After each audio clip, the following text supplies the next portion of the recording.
Bonjour à tous et bienvenue sur cette nouvelle vidéo dans laquelle on va voir une finale d'échecs assez complexe puisqu'elle a opposé deux joueurs dans un tournoi, Souba contre Huerga à Benidorm en 2007 et que dans cette position, le champion avec les noirs n'a pas réussi à trouver le gain. Donc je rappelle qu'on est du côté noir, c'est la 8e en bas, 8e rangée. Les noirs ont un pion de plus. C'est une finale de dames, donc souvent ce type de finale s'égalise si l'on ne joue pas très précisément avec un petit avantage au départ. Donc là, il n'y a qu'un pion de plus, donc c'est vraiment un petit avantage. Il n'y a pas beaucoup de pièces sur l'échiquier, ce qui fait que les dames sont très puissantes, elles contrôlent beaucoup de cases. Et finalement, on peut se retrouver avec des échecs perpétuels assez facilement, si on ne fait pas attention. Donc, du coup, une question est posée aux noirs. Comme ils ont un pion de plus, est-ce qu'ils n'ont pas intérêt, finalement, à rentrer dans une finale de pions? Et c'est ce que se dit Huerga, qui va jouer le coup dame C5 échec, dans le but, finalement, d'échanger les dames, de rentrer en finale de pions, et d'essayer de gagner cette finale de pion avec un pion de plus.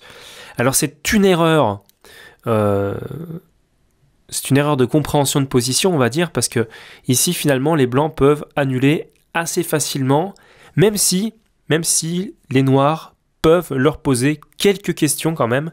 Donc on va voir ça tout de suite. Donc l'échange est forcé, dame prend, roi prend, et donc là c'est vrai que pour le coup ce pion-là menace de tomber. Donc là, visuellement, statiquement, on peut se dire que les noirs sont gagnants, mais c'est sans compter sur une petite ressource dont disposent les blancs qui va finalement annuler la position. Et donc cette ressource, c'est simple, c'est roi D2 pour contre-attaquer sur le pion D3 avec prise de position. Je vous montre tout de suite. Si roi prend, alors roi prend, et regardez bien, c'est l'opposition. Et par conséquent, vous savez que dans cette position-là, avec la fameuse opposition des rois et un pion de plus seulement, eh bien ça ne suffit pas pour l'emporter. Alors bon, c'est sûr, les noirs vont quand même tourner un petit peu autour du pot, mais vous allez voir qu'ils ne vont quand même pas trouver le gain. Alors, roi D6, coup intéressant. Roi D6 est un coup intéressant, puisque maintenant, si les blancs prennent, les premiers, eh bien, les noirs prennent aussi, et ce sont cette fois-ci les noirs qui bénéficient de l'opposition, puisque le trait est au blanc. Ce qui veut dire que la partie serait très probablement gagnée, et très facilement.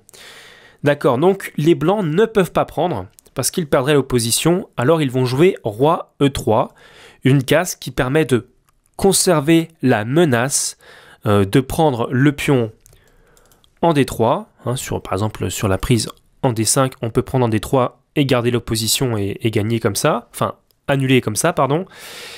Alors pourquoi E3 et pas C3? Eh bien tout simplement parce qu'ici il y a un pion qui menace d'aller à dame, et donc plus on est près de la case de promotion naturelle du pion, et plus on a de chances de pouvoir faire nul, ou en tout cas empêcher ce pion d'avancer. D'accord. Donc ici, qu'est-ce qui se passe? Eh bien ici, les noirs vont prendre l'opposition, mais temporairement. Ils ne pourront pas la conserver. Ils vont jouer roi E5. Et oui, regardez bien les flèches vertes. Les deux pions menacent d'être poussés et d'aller à dame. Par conséquent, après par exemple le coup au roi D2 qui a été joué dans la partie, les noirs ne peuvent pas venir en D4. Parce que s'ils viennent en D4, eh bien le pion, lui, il va à dame. Et il est inarrêtable. Et donc après roi D2, qui semble être un coup, peut-être le dernier coup à jouer, on se dirait, bon, il y a d'autres coups, mais c'est bien roi D2 qui est joué, eh bien les noirs n'ont pas de possibilité. Qu'est-ce qu'ils peuvent faire? Donc ils vont jouer roi D6 dans la partie. À noter qu'une tentative que nous allons voir tout à l'heure aurait pu être la poussée du pion tout de suite, mais ça n'aurait pas changé grand-chose, et vous allez comprendre pourquoi juste après. En tout cas, dans cette position, les noirs jouent roi D6, et après roi E3 menace de répéter la position 3 fois. Vous connaissez bien cette règle. Après 3 répétitions de position, la partie est considérée comme nulle. Par conséquent, les noirs tentent la prise. Et après roi prend D5, roi prend D3, la position est égale. Pourquoi? Parce que les rois sont en opposition et que le trait est au noir. Et donc dans ces conditions-là, le pion de plus ne suffit pas à l'emporter. Parce qu'il ne pourra pas aller à dame dans de bonnes conditions. On va revenir donc un petit poil en arrière et voir ce que ça aurait pu donner. Alors attendez, du coup je me suis un petit peu raté, donc voilà. Voilà, ici, après roi D2, on va voir ce qu'aurait donné la poussée. Et là en fait sur la poussée, on aurait simplement pu prendre. Et sur roi prend, certes, les noirs ont l'opposition, mais ils ne pourront pas aller devant leur pion. Je rappelle que c'est la case la plus importante. Il faut pouvoir se rendre devant le pion avec l'opposition pour pouvoir créer un passage pour le roi et ensuite amener le pion dans de bonnes conditions. Et bien là, ça ne sera pas possible, parce que si les blancs jouent roi E3, qui menace d'ailleurs au passage de venir sur F4, menacé de prendre le pion, hein. Alors il y a roi E5, les noirs conservent l'opposition, mais après roi F3, eh bien ils ne peuvent pas se rendre devant leur pion et donc la position s'égalise. Voilà. Donc c'était pas possible de gagner de cette manière. À noter qu'il y avait néanmoins un gain. Donc on va revenir un poil en arrière. En fait, on va revenir plus qu'un poil en arrière. On va revenir à la position initiale que je vous ai montrée. Et ici, on va constater qu'en fait, à la place de dame C5 échec qui échangeait les dames, il y avait des fortes menaces après dame C4 échec. Et oui, dame C4 échec, déjà, sur roi D2, c'est mat. Dame échec, roi ici, suivi du mat sur E2. Donc, après dame C4 échec, finalement, le roi n'a que 2 possibilités. Le roi blanc peut venir sur B1 ou sur B2. Dans les deux cas, que peut-il se passer? Roi B1, il y aurait pu y avoir dame B3 échec,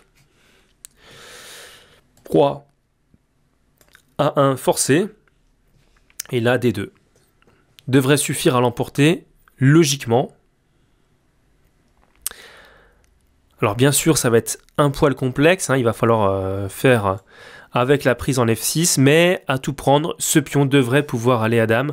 On devrait pouvoir se cacher avec le roi noir, ou alors menacer simplement d'échanger les dames, de forcer l'échange des dames, avec par exemple un échec et une menace sur la dame blanche, ce qui pourrait être probable ici, dans cette position. Et une fois qu'on aura échangé les dames, les noirs sont beaucoup plus près d'aller à promotion que les blancs. Par conséquent, ils devraient l'emporter logiquement. Alors c'est très compliqué de jouer ce type de position. On peut essayer un petit poil avec l'ordinateur. L'ordinateur donne roi D3. Alors les blancs vont mettre des échecs hein, tant qu'ils pourront. Donc dame F5 échec, roi C3, dame F6 échec, roi C2. Attendez, roi C2, je me suis trompé, pardon. Voilà, et le problème c'est que après roi C2, on peut plus vraiment mettre d'échecs. C'est compliqué parce que si on fait par exemple dame G6 échec, il y a dame D3. Et maintenant on ne peut plus mettre d'échec sur C6. Pourquoi? Eh bien parce que sur dame C6 échec, il y a dame C3 échec avec à la fois donc l'échec, mais en plus la menace d'échanger les dames et donc d'aller à dame juste derrière. Et en plus là on bénéficierait d'un mat en 3. Hein. Donc dans cette position, effectivement, les noirs sont gagnants. Alors, c'est pas évident pour des joueurs humains de trouver ce type de continuation. La preuve, c'est que les noirs n'ont pas réussi dans la partie. Mais c'est vrai que menacer le pion, menacer la promotion du pion, c'est toujours une arme forte quand même. Si on arrive après à cacher le roi et à ne plus prendre un échec, eh bien on fait promotion. Voilà donc pour cette finale. Alors je ne fais plus de vidéos pour les débutants. J'ai perdu un nombre impressionnant d'abonnés, donc je pense que c'est pas ce que vous recherchez en priorité. Donc je vais tout simplement arrêter de faire des vidéos pour les débutants. Je sais que j'ai fait une demande quand même assez importante là-dessus, mais malheureusement la majorité des joueurs préfèrent des vidéos un peu plus poussées avec des idées un peu plus complexes. Donc on va se concentrer maintenant sur ce type de vidéo avec des idées un petit peu plus complexes et adaptées à des joueurs un peu plus forts. Voilà, donc j'espère que cette vidéo vous a plu. Si c'est le cas, n'hésitez pas à laisser un petit pouce vers le haut. Oui, allez-y, tabassez-le celui-là parce que c'est vraiment important pour être bien classé après sur YouTube. N'hésitez pas non plus à laisser un petit commentaire pour me dire ce que vous pensez de cette finale, ce que vous pensez de la vidéo en général. Et n'hésitez pas non plus à vous abonner si vous n'êtes pas encore abonné à la chaîne. J'espère que vous allez bien, prenez bien soin de vous et je vous dis à très bientôt pour de nouvelles vidéos. Ciao ciao les gars.